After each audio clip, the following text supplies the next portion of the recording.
My best friend got a tattoo that made me dizzy and we had a fight because of it. I always thought nothing could come between me and Sam.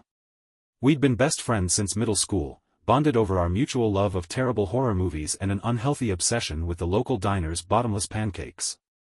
We had been through everything together, first crushes, first heartbreaks, college, job struggles, and even that one disastrous road trip where we got lost in the desert for 14 hours with only a half-empty water bottle and a melted granola bar. But nothing had ever tested our friendship quite like the tattoo. It all started on an otherwise normal Friday evening. Sam and I were sitting in our usual booth at the diner, me with a plate of fries, Sam stirring her milkshake with a straw in that absent-minded way she did when she was trying to tell me something big. "I got a tattoo," she finally blurted out. I blinked. "What?" "A tattoo," she repeated, eyes darting to mine like she was gauging my reaction. "On my arm." A tattoo. This was new. Sam had always been the more cautious one between us, always thinking things through, planning every step. I was the impulsive one. The idea that she had gone out and gotten a tattoo without even mentioning it to me was weird. "Okay," I said slowly. "Cool. What is it?" She hesitated, then rolled up the sleeve of her hoodie to reveal her forearm. At first, I couldn't even process what I was looking at. It took me a second, maybe two, to make sense of the design. It was a tattoo of a phrase. 4 words. And those words were, "Some bonds break forever." I stared at it. Then at her. Then back at the tattoo. "You're joking," I said. Sam frowned. "What? That's the tattoo you got?" "Yeah," she said, suddenly defensive. "What's wrong with it?" I let out a short, humorless laugh. "Oh, I don't know. Maybe the fact that it sounds like you're declaring the end of our friendship?" Her face twisted in confusion, then realization. "Oh, come on, it's not about that. What else could it be about?" I demanded. "We've been best friends for 15 years, and you randomly get a tattoo that says some bonds break forever? That doesn't scream us to you." She groaned, rubbing her temples. "It's not about us, okay? It's a quote from a book I love." "What book?" She opened her mouth, then closed it. "That's what I thought," I said, folding my arms. She groaned again. "Look, I just liked how it sounded. It's about change, about people growing apart, Anne." "People growing apart?" I repeated, my voice rising. "So, you are saying this is about us?" "No," she shot back. "God, why are you making this such a big deal?" "Because it feels like you're telling me something without telling me," I snapped. Like this is some pre-breakup warning sign, and I'm just supposed to accept it." Sam's jaw tightened. "You're being ridiculous." "Am I?" I shot back. "Because if I had gotten a tattoo that said, 'Some friends don't last,' you'd be sitting here wondering what the hell I was trying to say." She exhaled sharply, pushing her milkshake aside. "It's just a tattoo." "Then why didn't you tell me before you got it?" "I didn't think I needed permission," she shot back. "You don't," I said. "But you could have at least." "What?" she interrupted. "Checked in with you? Made sure it wouldn't hurt your feelings? It's my body, my choice. You don't get a say." Her words stung more than I wanted to admit. We sat there in tense silence, the air between us heavy. Our milkshakes melted, the fries went cold, and for the first time in our 15-year friendship, I felt like I didn't know what to say. The walk home from the diner was silent. Normally, we would have been cracking jokes, playfully shoving each other, or making fun of the questionable neon sign that flickered above the laundromat on the corner. But now, the silence between us felt like a wall, solid, immovable, and worse than any shouting match we'd ever had. When we reached Sam's apartment, she paused at the steps and looked at me. "Are we really fighting over a tattoo?" I crossed my arms. "I don't know, are we?" She sighed. "You're acting like this means I don't care about our friendship. But it's just something I liked, something personal." I could tell she wanted me to just drop it, to let it go. But I couldn't. Not yet. "Sam, we've always told each other everything. And this? You didn't even mention it." I shook my head.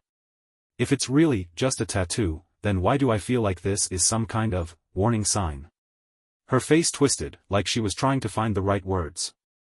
It's not. I swear. I searched her eyes, wanting to believe her. But something still felt off. Instead of pushing it further, I just nodded. Fine. She hesitated, then nodded back. Okay. See you later. I turned and walked away, feeling her eyes on my back. Normally, we'd part with a joke or a stupid wave, but this time, nothing. I spent the next few days trying to shake off the feeling, telling myself I was overreacting. But no matter how much I tried to push it aside, the words of her tattoo stuck in my head. Some bonds break forever. What if she was trying to tell me something? What if she'd been feeling this way for a long time, and I just hadn't noticed? I needed to talk to her again. Properly. But before I could, she beat me to it. It was late when my phone buzzed with a text. Sam, can we talk? I didn't hesitate.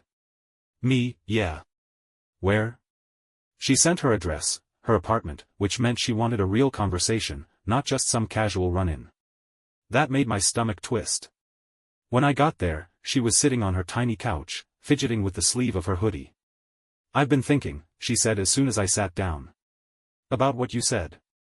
I stayed quiet, letting her talk. You're right, she admitted.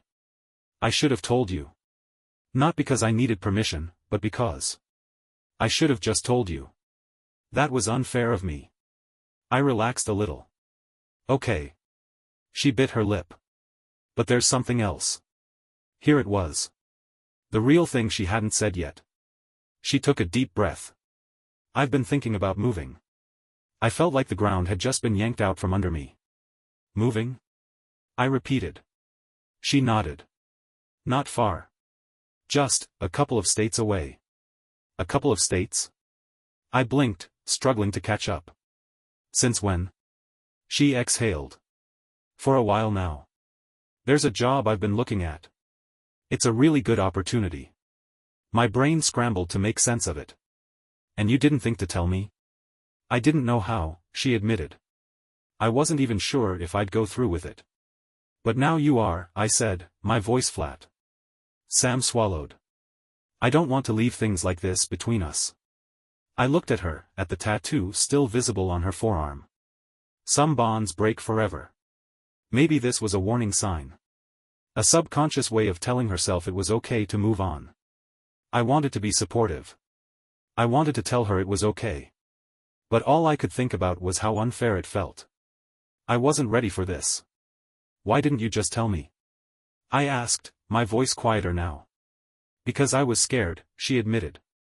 That you'd be mad. That you'd take it personally. And, that maybe it would change things between us. I ran a hand through my hair. Well, congrats, Sam. It did. Her face fell, and for the first time in 15 years, I saw something I never thought I'd see on her face when she looked at me. Hurt. I don't want us to end like this, she said softly. I sighed, leaning back against the couch. Me neither. But I didn't know how to fix it. And for the first time, I wasn't sure if we could. The silence stretched between us, thick and heavy. Sam was leaving. She'd made up her mind. And somehow, I had been the last to know. I wasn't mad that she was chasing an opportunity, I wanted good things for her. But the fact that she had kept it from me? That hurt. I took a slow breath. So, when do you leave? Her fingers curled into the sleeve of her hoodie. In a month. A month. 30 days. After 15 years together, that was all we had left. I swallowed the lump in my throat and nodded. Okay. She frowned.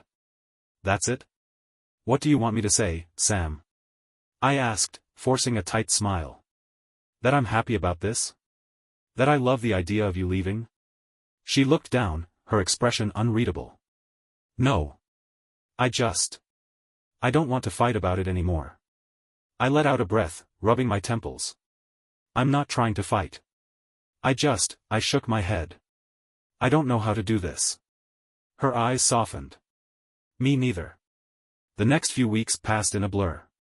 We still hung out, but there was a shadow over everything now, an unspoken awareness that time was running out. We went to the diner less. We skipped horror movie nights. And the words I wanted to say, stay, don't go, what if we figure something else out, stayed locked in my throat. Then, 1 week before she was set to leave, Sam invited me over. I hesitated at her door, my stomach twisting. Part of me wanted to ignore the invite, to let this fade on its own. But I couldn't. Not with Sam. I stepped inside and saw her packing up the last of her things. Her apartment, usually cluttered with half-read books and mismatched socks, felt empty. "Hey," she said, brushing hair from her face. "Glad you came." "Yeah," I said, clearing my throat. "Would have been weird if I didn't." She gave a small smile. "Yeah." I walked over to a box labeled Memories, catching a glimpse of a photo sticking out. It was us, maybe 5 years ago, holding up ridiculous Halloween costumes we'd never actually worn. I pulled it out. "You keeping this?" Sam leaned over to see. "Of course. I'm keeping all of it." I let out a slow breath. "So, this is it, huh?" She bit her lip. "It doesn't have to be." I looked at her. "Doesn't it?" She sighed. "Look, I know this sucks. But I don't want to lose you over it." "Some bonds break forever," I muttered, unable to help myself. Sam's face fell. "That's not what I meant when I got this tattoo." I exhaled sharply. "Then tell me what you did mean." She hesitated, then turned her arm toward me, tracing the ink with her fingers. "I got this because I was scared," she admitted. "Scared that if I left, things would change. That no matter how much I promised to keep in touch, we'd drift apart." I swallowed. "And you still did it anyway." She gave a sad smile. "Because I have to." I didn't want to understand. I hated that I understood. Sam reached out and took my hand. "This doesn't mean we're over." I wanted to believe her. I really did. But part of me couldn't shake the feeling that once she walked out of this city, out of this life we'd built together, things would never be the same. The morning Sam left, I didn't go to the airport. I told myself it was because I hated goodbyes. That it would be easier this way. That I didn't want to stand there awkwardly, watching her disappear through security, pretending like this wasn't the end of something. But the truth? I was angry. Not at her, exactly. But at the situation. At the way it had all unfolded. At the fact that after 15 years, after everything, she had decided to leave without telling me until the last minute. It felt like a betrayal, even if I knew, deep down, it wasn't meant to be one. So, I stayed home. I sat in our diner booth alone that morning, stirring my coffee until it was cold. The waitress gave me a sympathetic smile, like she could tell something was missing. Because something was. I stared at my phone, debating whether to text her. "Me, have a safe flight." I hovered over the send button. Then, before I could talk myself out of it, I pressed it. A few minutes later, my screen lit up. "Sam, I wish you were here." I sighed, running a hand down my face. I should have been there. But I wasn't. And now it was too late. The first few weeks without Sam were weird.